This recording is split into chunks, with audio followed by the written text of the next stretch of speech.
So after a few months of accessing the night shelter, in the same building above the night shelter there was 4 rooms, and we could access these for 3 months at a time. So what this meant was we didn't have to roam the streets. We had accommodation for the 3 months until we tried to find ourselves a flat or other living arrangements. If we didn't, after the end of the 3 months, we'd move back downstairs to the night shelter. So when the manageress had told me that I'd got a place upstairs, I thought, this is my chance. This is my chance to get my life back, to get my own place, to get myself clean, to get myself off the alcohol, to stop doing drugs. And this attitude lasted for about 3 weeks. I was going to AA every night because I didn't have to access at a certain time. I could come and go as I pleased. I could go to AA meetings. On the bus, I'd go as far as Llandudno, 45, 50 minutes away on the bus. I was determined to beat this addiction. Whilst I did this brief time off the alcohol, the manageress came to me and said there's a abstinent hostel in Llandudno Junction. It's all males, 7 lads that live there. It just means you can't drink or do drugs. There's alcohol tests and drug tests. And I thought, this is perfect. I've stopped the drinks now for a couple of weeks. This is my chance, things are working out. So I went over to the interview and everything went well. They said, just move in whenever you want. I said, I'll go back and get my stuff. I'll be moving in tonight. So with this new high spirit, and I thought, everything's going great, things are changing, things are going really well. This is my chance. So I moved in, but I got very comfortable there, and I tried just testing the waters. So one day I'd have a couple of drinks, and I just felt ashamed straight away. So I went back to the hostel and I just held my hands up and I told them I've had a drink. So I had to stay in for a week. That was the punishment for drinking or doing drugs, restriction. It was made so that we could do that 7 days without having any influence of drink or drugs outside of the house. So slowly but surely I'd beat myself up and just tell myself I couldn't beat this, so what was the point?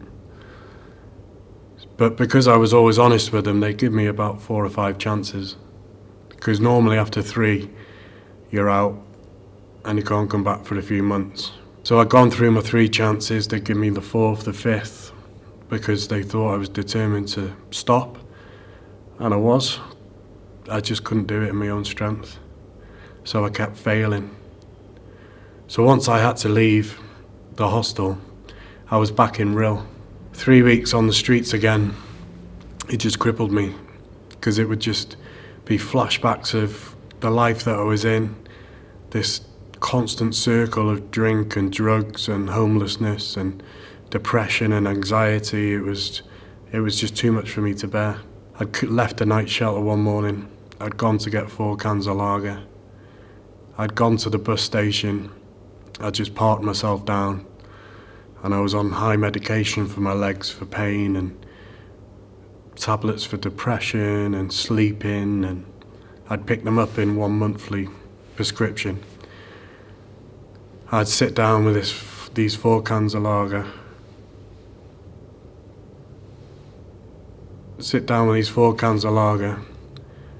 I'd open my bag of medication and I'd just eat them all like sweets.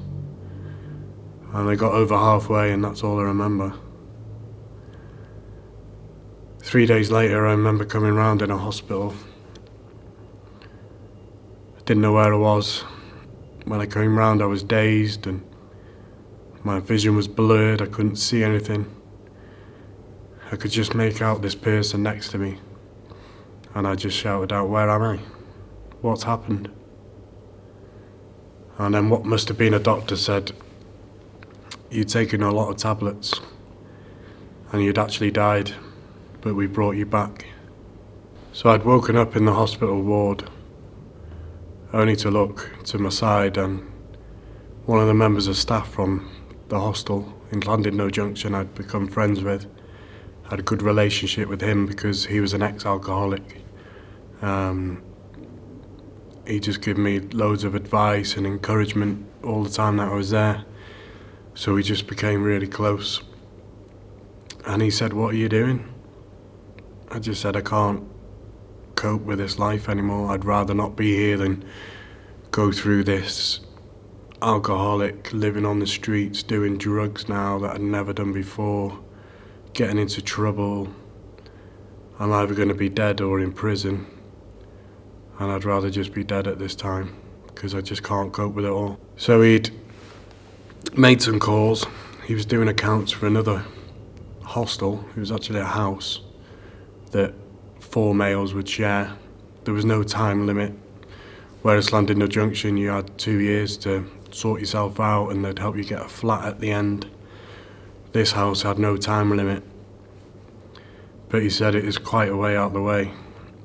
It was in Penmaenmawr, which is even further than Llandudno, so you're talking nearly probably an hour and a half from Rhyl on the bus. But because of the problems with my legs, I had a free bus pass, so it wasn't a problem for travel. And I'd lost all my family and connections this end anyway, so I went for it. So I went for the interview, and the interview didn't go very well. Because I knew I was going to another abstinent hostel, 2 days before the interview I was drinking heavily on the streets of Rhyl. I thought to myself, well, if I can't drink again, I'm going to go out in style. Word of this had got to one of the people interviewing me, so all interview is just really quiet, like he didn't want to be there. The lady that actually run the project was all for me, because obviously this member of staff that had this contact with them was doing their accounts, so she was sort of doing him a favour. So between me, my friend, and this lady doing the interview, we thought it was a given. It was just a technicality that we just go for the interview. So I'd got there with high hopes, thinking it was just procedure, do the interview and move in. However, when the lady had asked the gentleman interviewing me, "What are your thoughts on Richard moving in?" he said no. So I was stunned, thinking this was just a technicality that I was guaranteed the place.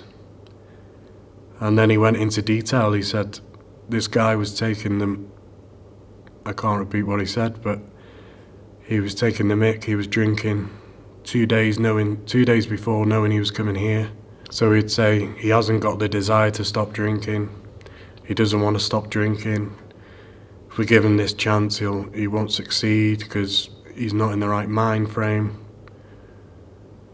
So the lady asked me to just go for a walk and give them 10 minutes. So at this point I felt really awkward. I thought, I just want to run away. Just get on the bus, go back to Rhyl, just go and live on the streets. Because it just felt so awkward that one person wanted me there and one didn't. So me back then, I was just a person that just run away. If there was ever a problem, I'd just run away. And that's what I wanted to do.